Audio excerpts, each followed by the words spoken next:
Hai, Assalamualaikum. Nama saya Siti Fatimah Zahra binti Muhammad Salim. Nombor matrik saya C22A0406. Hari ini saya akan membentangkan laporan Student Enterprise Program ataupun nama lainnya SIEP. Saya SIEP selama 14 hari iaitu daripada 4 Februari sehingga 19 Februari 2026. Saya melakukan SIEP. Saya menjalani SIEP di kedai keripik fast yang terletak di Banting, Selangor. Latar belakang syarikat keripik fast.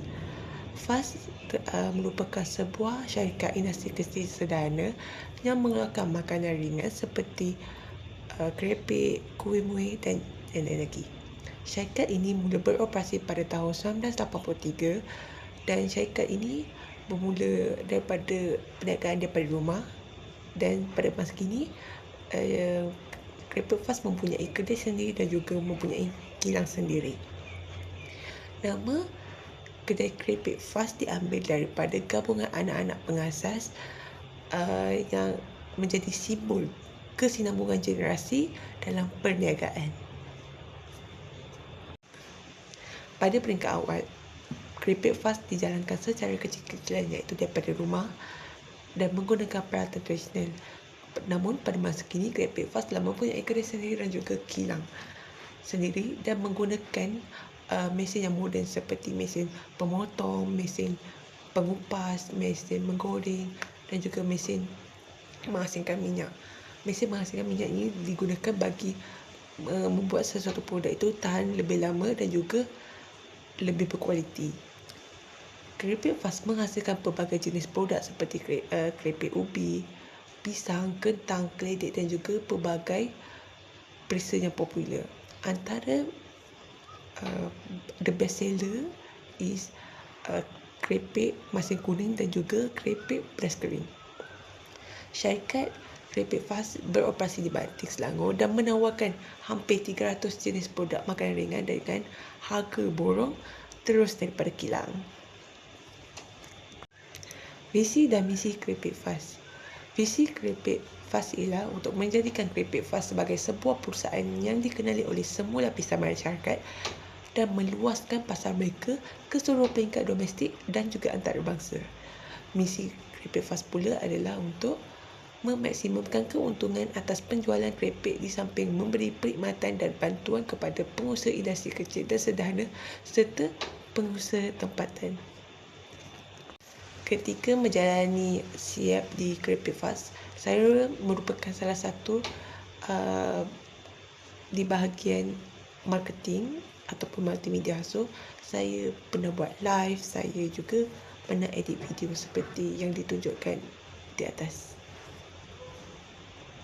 Di kedai keripik fast, kita mempunyai dua bahagian iaitu bahagian pemborong dan juga bahagian pack kecil. Di bahagian pack kecil, terdapat berat sebanyak 250 gram, 400 gram dan juga 500 gram. Dan di sini terdapat banyak pilihan yang ditawarkan. Dan di bahagian pack pemborong juga, kita mempunyai barangan atau produk yang seberat 1.7 gram, 1.7 kilogram, 2 kilogram, 4 kilogram dan juga 5 kilogram. Seterusnya ialah business model canvas.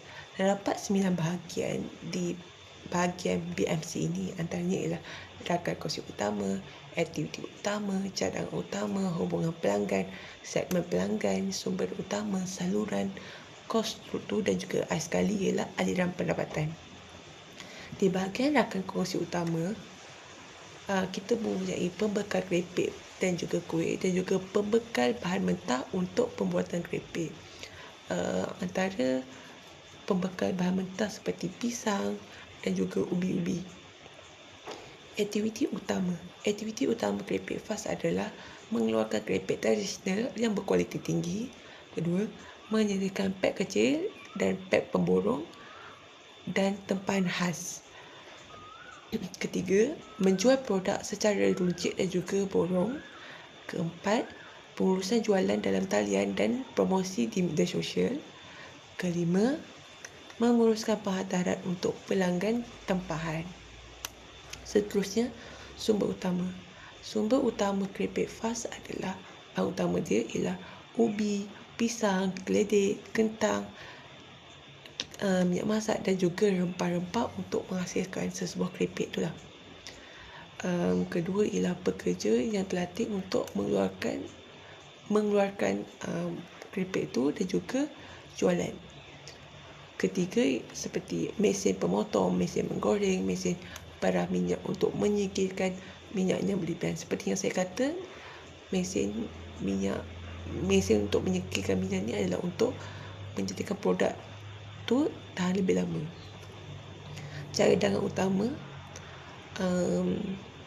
yang perlu dilakukan di keripik fast adalah sistem automatic rekod produk masuk. Kerana di fast mereka masih menggunakan kaedah manual, iaitu menggunakan tulis. Setiap produk yang masuk mereka hanya menulis saja. Kedua, kemudahan tempat parking yang luas untuk pengalaman membeli yang selesa di kedai fizikal. Sebabkan kedai keripik fast ni terletak di bahagian celah-celah rumah, so terdapat pelanggan susah untuk parking. So kalau ada kedai yang tempat parking yang lebih besar, pelanggan akan datang lebih ramai lagi. Ketiga, penghantaran cepat dan juga stok sentiasa ada.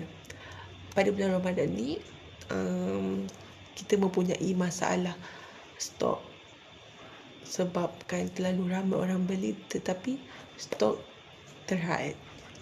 Dan keempat, layanan pelanggan yang mesra dan cekap, terutamanya semasa musim kemuncak iaitu bulan Ramadan. Hubungan pelanggan. Yang pertama, khidmat mesra pelanggan di kedai fizikal. Kedua, respon pantas terhadap tempahan khas dan pertanyaan dalam talian. Ketiga, promosi dan komunikasi melalui media sosial untuk menarik pelanggan baru, sebab tak semua orang tahu. Jadi cara keripik fast adalah menarik dengan media sosial, mempost video-video yang menarik tentang keripik.